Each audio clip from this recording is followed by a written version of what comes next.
दोस्तों, बहुत समय पहले की बात है। एक राज्य में एक राजा राज किया करता था।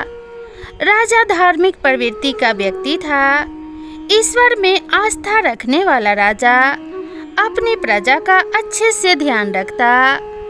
उस राजा में एक विशेष खूबी थी, जिसके कारण उनकी प्रजा राजा की खूब प्रशंसा किया करती।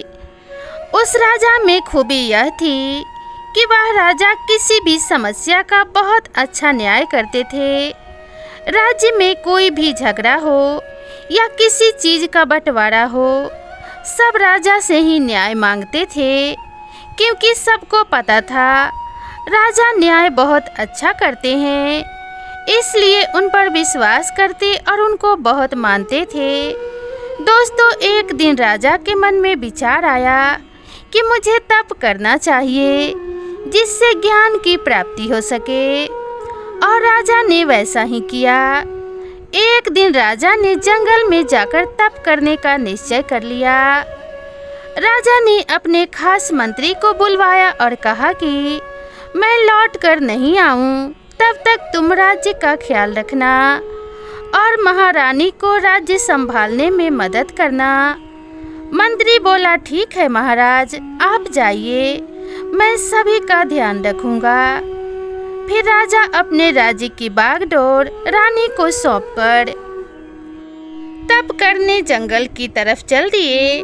राजा का मंत्री बड़ा धोखेबाज था। वह भी राजा के पीछे पीछे जंगल की तरफ चल दिया। राजा जंगल में पहुंचकर तप करने लगे। मंत्री भी छिप छिप कर जो राजा करते, वही मंत्री भी करता। ऐसा करते करते कई दिन गुजर गए।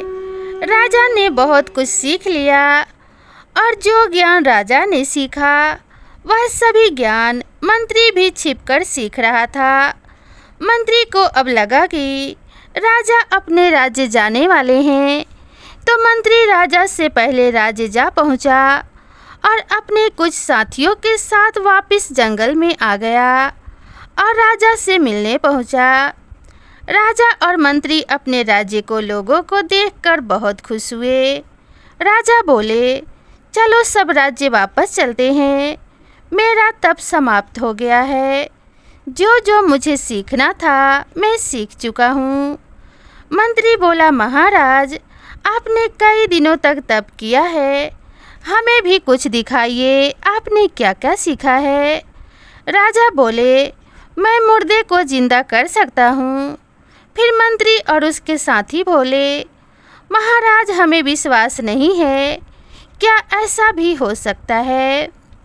राजा बोले, अगर तुम्हें विश्वास नहीं है तो जाओ किसी मुर्दे को ले आओ। फिर मंत्री और उसके साथियों ने एक तोते का शिकार किया।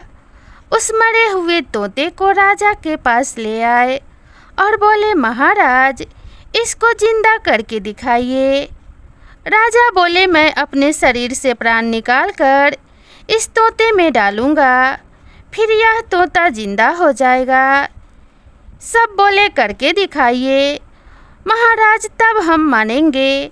राजा उनकी बातों में आ गए और वह अपना शरीर छोड़कर तोते में घुस गए और तोता जिंदा हो गया। इधर मंत्री को भी वह विद्या आती थी कि वह अपना शरीर छोड़ करके राजा के शरीर में घुस गया और खड़ा होकर हंसने लगा। मंत्री बोला, अब मैं राजा हूँ, और अपने सिपाहियों से बोला, तोता को मार दो। राजा तुरंत उड़ गए और अपनी जान बचाई। मंत्री राजा के शरीर में घुसकर राज दरबार पहुंच गया। सभी प्रजा राजा समझकर बहुत खुश हुए। शरीर तो राजा का था, लेकिन उसके अंदर मंत्री था, इसलिए जब वह बोलता था तो आवाज़ राजा जैसी नहीं लगती थी। सब हैरान थे कि राजा की आवाज़ बदल कैसे गई। यह बात रानी को भी पता चली कि राजा जंगल से वापस आए हैं, लेकिन आवाज़ बदल गई है। रानी को कुछ गलत लग रहा था। रानी को शक होने लगा, इसलिए रानी अपने नौकर से बोली कि राजा को जाकर बता देना कि मैंने व्रत रखा है। जब तक मेरा व्रत पूरा ना हो जाए तब तक मेरे पास न आए।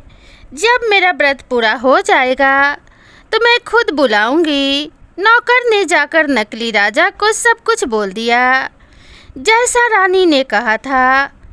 असली राजा नहीं जानते थे कि मंत्री धोखेबाज है। राजा उड़ते उड़ते एक विशाल पेड़ पर पहुँचे।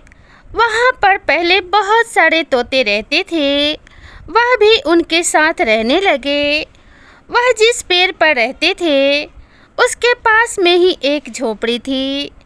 उस झोपड़ी में एक गरीब बुढ़िया रहती थी। वह बुढ़िया ही पेड़ के आसपास की सफाई किया करती थी। एक दिन राजा ने सभी तोते से कहा, हम सब इस बुढ़िया के पेड़ पर रहते हैं और यही हमारी गंदगी साफ करती है। क्यों ना हम सब शाम को वापस आए तो कुछ दाने साथ में ले आए और इस बुढ़िया के लिए नीचे गिरा दे। सभी तोता उस तोता बने राजा की बात से सहमत हो गए। अब तो हर रोज शाम को जब वे दाना चुगकर वापस आते तो कुछ दाने उस बुढ़िया के लिए भी ले आते। इस तरह बुढ़िया भी भरपेट खाना खाने लगी। इसी तरह समय निकलता रहा। कुछ दिनों के बाद एक शिकारी आया और शिकारी ने उस पेड़ पर जाल डाल दिया। सभी तोता बच गए, लेकिन राजा बना तोता जाल में फंस गया।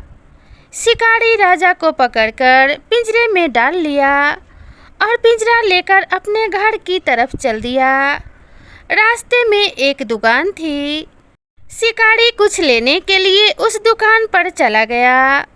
उस व्यापारी ने शिकारी के पास तोता देखा।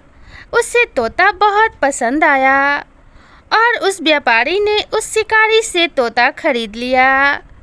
अब राजा तोते के रूप में उस व्यापारी के पास रहने लगा। एक दिन उसी राज्य में एक औरत अपने पति के साथ अपने मायके जा रही थी। रास्ते में जंगल पड़ा।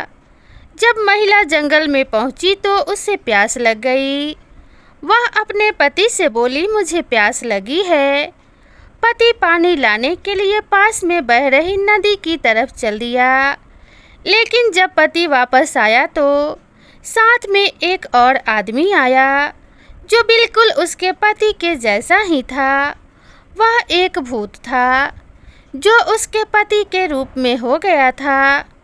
जब दोनों महिला के पास पहुँचे तो महिला समझ नहीं पा रही थी कि उसका असली पति कौन है। वह दोनों खुद को उसका असली पति बता रहे थे। फिर वह महिला उन दोनों को गांव के सरपंच के पास ले गई और उनसे पूछा कि पता करके बताइए कि इन दोनों में से मेरा असली पति कौन है। सरपंच भी हैरान था, वह भी कुछ पता नहीं कर सका। यह बात चारों तरफ आग की तरह फैल गई। दो आदमी इसी बात को उस व्यापारी के दुकान पर कह रहे थे, जहां राजा पिंजरे में बंद था। राजा ने सब कुछ सुन लिया और व्यापारी से बोला, जाओ महिला और उन दो आदमियों को बुलाकर ले आओ। मैं बता दूंगा उनमें से उस महिला का असली पति कौन है। वह व्यापारी सबको बुला लाया। तोता बोला, तुम दोनों खुद को इस महिला के असली पति बता रहे हो, लेकिन असली पति वही है जो इस बोतल में घुस जाएगा। उनमें से जो भूत था तुरंत बोतल में घुस गया। अब तो तोता दूसरे आदमी से बोला, तुरंत बोतल का ढक्कन बंद कर दो। फिर असली पति ने ढक्कन बंद कर दिया। वहाँ पे जितने लोग थे सब बहुत खुश हुए और उस महिला के असली पति ने उस व्यापारी को खूब सारा इनाम दिया। दोस्तों, अब तो कहीं भी झगड़ा होता, कोई बंटवारा होता, सब उस तोते के पास आते और अपना न्याय पाते। उस दुकान वाले को खूब इनाम देते। धीरे धीरे यह बात रानी तक पहुंची। रानी को तुरंत राजा की याद आ गई, क्योंकि राजा भी किसी भी समस्या का अच्छा न्याय करते थे। इसलिए रानी को भी उस तोते से मिलने की इच्छा हुई। फिर रानी एक दिन तोते से मिलने पहुंची। जब तोता ने रानी को देखा तो तोता रोने लगा और अपनी पूरी तमाम कहानी रानी को बता दी। यह सब सुनकर रानी भी रोने लगी। रानी ने कहा, मंत्री आपके शरीर में है, उसको कैसे निकाला जाए? राजा बोले, मैं आपको जैसा जैसा कहता हूँ आप वैसा ही कर देना। फिर रानी को राजा ने एक तरीका बता दिया कि मंत्री को अपने शरीर से बाहर कैसे निकालना है। दोस्तों, रानी तोता को छुपाकर महल में लेकर चली आई और तोता ने जैसा कहा था वैसा ही रानी करने की तैयारी करने लगी। फिर रानी ने अपने नौकर से कहा कि जाओ राजा को बता देना कि आज मेरा व्रत खत्म हो गया है, वह मेरे पास आ सकते हैं। अब नौकर ने जाकर राजा को रानी ने जैसा कहा था सब बता दिया। वह राजा बना मंत्री बहुत खुश हुआ और सोचने लगा कि रानी ने आखिर मुझे राजा मान ही लिया। वह तुरंत शाम को रानी के पास पहुंचा और रानी से बातें करने लगा। रानी उसकी आवाज़ सुनकर समझ गई कि यह मंत्री है जो राजा के शरीर में है। कुछ देर बाद रानी ने कहा, आपने कई दिनों तक तपस्या की है, मुझे भी कुछ दिखाइए कि आपने क्या सीखा है। मंत्री बोला, मैं मुर्दे को जिंदा कर सकता हूँ। रानी बोली, ऐसा कैसे हो सकता है, मैं कैसे यकीन कर लूँ? मंत्री बोला, कोई मुर्दा जीव ले आओ, मैं तुम्हें जिंदा करके दिखाऊंगा। रानी ने कहा, मैंने सुना है कि आज एक कुम्हार का गधा मर गया है, मैं उसका मुर्दा शरीर मंगवा देती हूँ, अब जिंदा करके दिखा दो, फिर मुझे यकीन हो जाएगा। मंत्री बना राजा बोला, ठीक है, मंगा लो। फिर रानी ने गधे का मुर्दा शरीर मंगवाया। अब तो मंत्री अपनी विद्या दिखाने लगा और कुछ ही देर में मंत्री राजा के शरीर से निकलकर गधे के शरीर में घुस गया। गधा जिंदा हो गया। रानी ने तुरंत तोता को पिंजरे से बाहर निकाला। तोते से राजा ने अपने प्राण निकालकर अपने शरीर में घुस गया और राजा अपना दोबारा शरीर पा गए और मंत्री जो गधे के शरीर में घुसा था वह वहीं रह गया। वह रानी की चाल नहीं समझ सका। उस तोता बने राजा ने बताया कि इन 3 तरह के लोगों पर कभी भरोसा मत करना। ये 3 तरह के लोग सिर्फ अपना होने का ढोंग करते हैं। पहला धूर्त और पाखंडी, दूसरा लालची और तीसरा चाटुकार। इन लोगों को अपनापन मात्र दिखावा होता है। दोस्तों, वह राजा तो अपने खास मंत्री को राज्य सौंप कर गया था। उसे क्या पता था कि इसके मन में लालच आ जाएगा। दोस्तों, फिर राजा ने गधे को पकड़कर कुम्हार को दे दिया और कुम्हार से कहा कि इसको बहुत सारा काम देना, इसके लिए यही दंड है कि इससे जितना काम करवा सकते हो उतना कराओ। राजा की बात सुनकर कुम्हार गधे को लेकर चला गया। जब यह बात उस राज्य की प्रजा को पता चली तो पूरे राज्य में खूब खुशी मनाई गई। फिर राजा और रानी अपना जीवन खुशी खुशी व्यतीत करने लगे। तो दोस्तों, इसीलिए कहा जाता है कि हमें किसी के साथ छल कपट या धोखा नहीं करना चाहिए। हम जो दूसरों को देते हैं वही पाते हैं। इसलिए हमेशा सच्चाई और अच्छाई की जीत होती है, यही मानकर चलना चाहिए। क्योंकि जैसा हम कर्म करते हैं, जैसे हम बीज बोते हैं, वैसे ही हमें फल प्राप्त होते हैं।